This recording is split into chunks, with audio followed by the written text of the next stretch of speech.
Hey, I'm on my good friend KJ's Moodle page, and I'm going to short and sweet tell you how you can hide and delete resources on your page to reduce bulk and increase Zen. I want you, after this video, to really evaluate what's on your page, what you may or may not use in the future. So for example, I'm looking at Karen's first 4 resources at the top. She links to a couple Word documents and a couple PowerPoints. Our student computers don't have Microsoft Word or PowerPoint anymore. They haven't for a couple years. And we also cannot guarantee that our families and our students have PowerPoint and Microsoft Word at home. So my advice to Karen would be get rid of these 4 things at the top.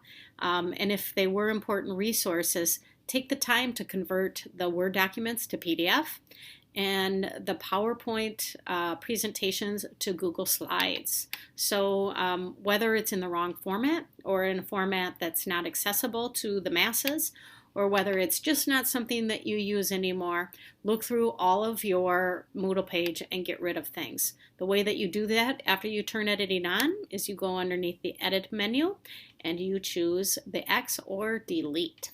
All right. Now, the other thing I wanted to let you know is that you can also hide content. So, for example, Karen has this first unit right here. I'm going to close the unit, hidden. And the way that I know that is because there's an eyeball there and there's a slash through it, which is my visual indicator that that's hidden content. So if you're not covering that unit, or if you want to just reveal the units as you begin them, you can hide and reveal an entire unit. Turn editing on and click here to unhide, or click here to hide. If you do have a unit like this one that's not hidden, you also have the opportunity to hide individual things that you may not use in a particular year, but you think you're going to use the next year. So if I wanted to hide this folder, for example, I could click on Edit and I could choose Hide. And what it looks like from a teacher's perspective is it looks a little bit grayed out rather than clearly visible. Or so it's just a little bit faded.